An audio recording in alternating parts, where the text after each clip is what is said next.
Hello Bookish friends, welcome to my May wrap-up part 2. In this video, I will talk about the 5 books that I finished and 1 book that I DNF'd in the second half of May. Like I did in my previous wrap-ups, I will insert the clips that I recorded very soon after I finish those works.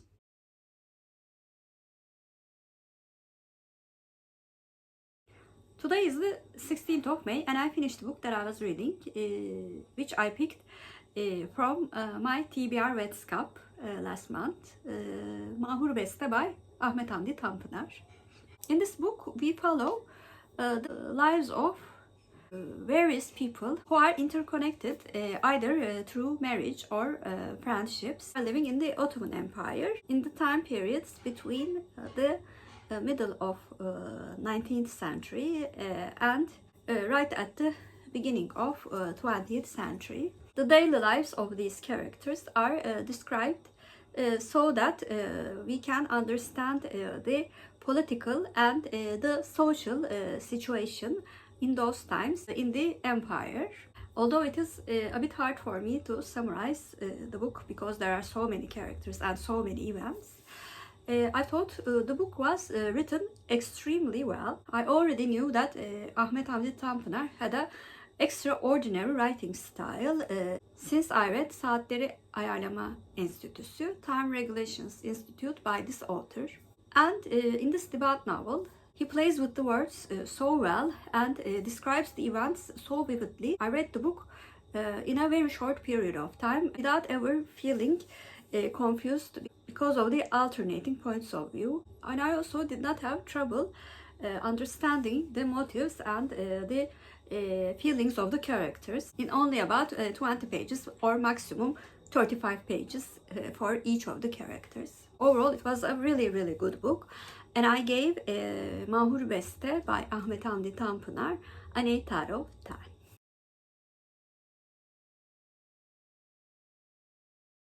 Today is the 25th of May and I finished the book that I was reading for middle grade May, which was Echo by Munoz. This book follows the stories of 3 children, Frederick in Germany, Mike in Pennsylvania, and Ivy in California. Their lives are interwoven when the very same harmonica lands in their lives. They all faced some difficulties. Frederick tries to rescue his father, Mike tries to protect his brother, and Ivy tries to hold the family together when his brother goes to fight in World War II. I thought this book was structured excellently. I loved the hint of magical realism, and I also loved the very appropriate description of harsh realities in a middle grade book. And the stories were very emotional. I was especially impressed by the first story of Frederick, but the other 2 were also very emotional. All of them brought tears to my eyes when I was reading them. The writing style of Ryan is exceptionally good, but I would strongly advise the readers to listen to the audiobook version of this book, because the musical numbers mentioned in the book are performed in the audiobook, which makes it an incredible listening experience. So overall, I loved this middle grade book and I gave Echo by Munoz a 9 out of 10.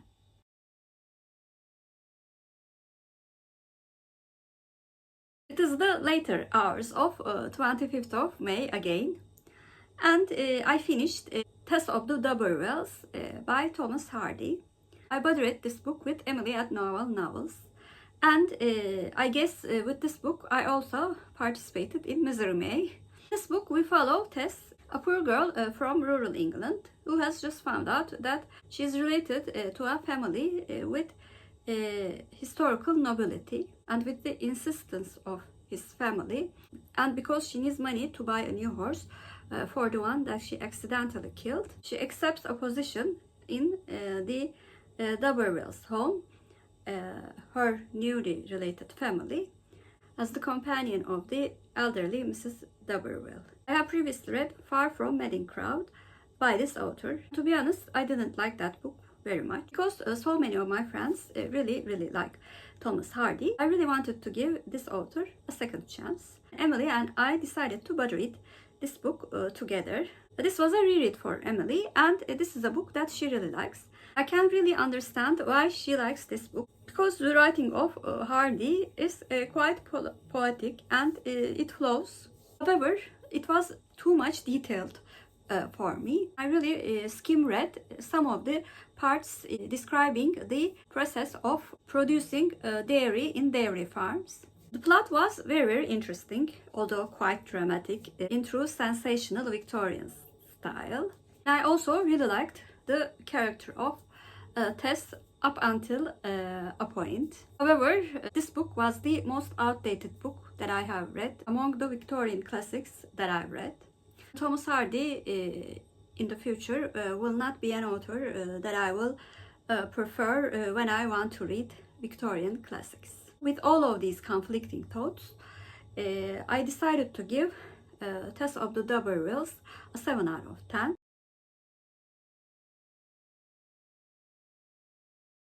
Today is the 26th of May, and I decided to DNF the book that I'm reading for my real life book club, which was To the Lighthouse by Virginia Woolf.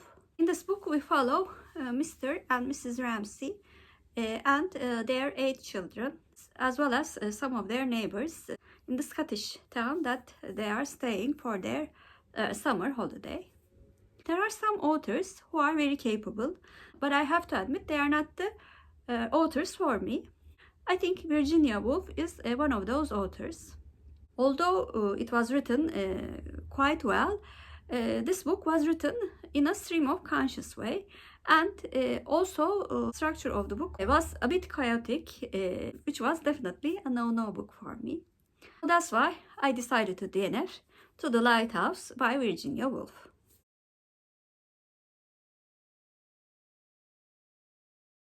Today is the 29th of May, and I finished another book that I was reading for middle grade May, which was the next book in Nancy Drew's series, Nancy's Mysterious Letter by Carolyn Keene.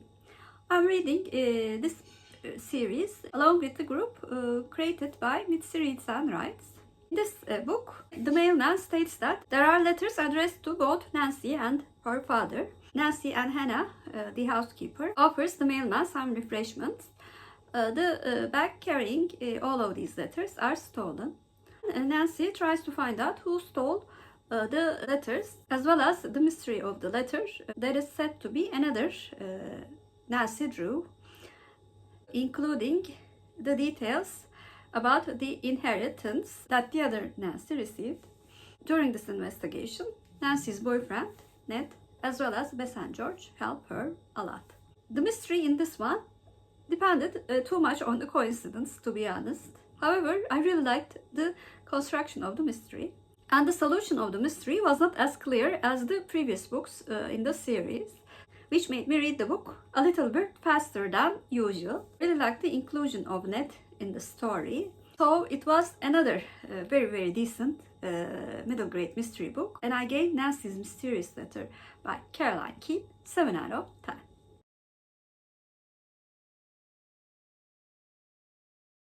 Today is the 31st of May, and I finished the last book of the month today, which was a book that I was also reading for middle grade May, A Kind of Paradise by Amy Rebecca Tan. In this book, 13-year-old Jamie Baum makes a mistake at the end of school year, which results in her having to spend the summer vacation doing community work and working in the library.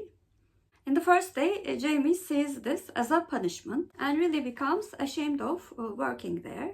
However, as the day passes and she becomes acquainted with both the workers in the library as well as the patrons who come regularly to library, she slowly starts to change her views about the library community. And also with the help of this community, she learns that it is not healthy to dwell in the past mistakes. I added this book quite a long time to my TBR, and I'm so glad that I finally read it. Although the plot of the book seems a bit cliche when you think about it, the execution of the story and the plot lines is very good in my opinion. It is both suitable for middle grade audience, but as an adult reader, I also found the plot lines to be very emotional as well as inspirational. I loved that my favorite book, Jane Eyre, was mentioned so much, and Jane became a role model for Jamie. So overall, it was a really enjoyable read for me, and I gave A Kind of Paradise by Amy Rebecca 10 an 8 out of 10. Those were my views about the 5 books that I finished and one book that I DNF'd in the second half of May. Please comment down below, have you read any of the books that I mentioned in this video, and what did you think of them? If you're a new viewer, first of all, welcome. Please like and subscribe. Hope to see you very soon. Bye.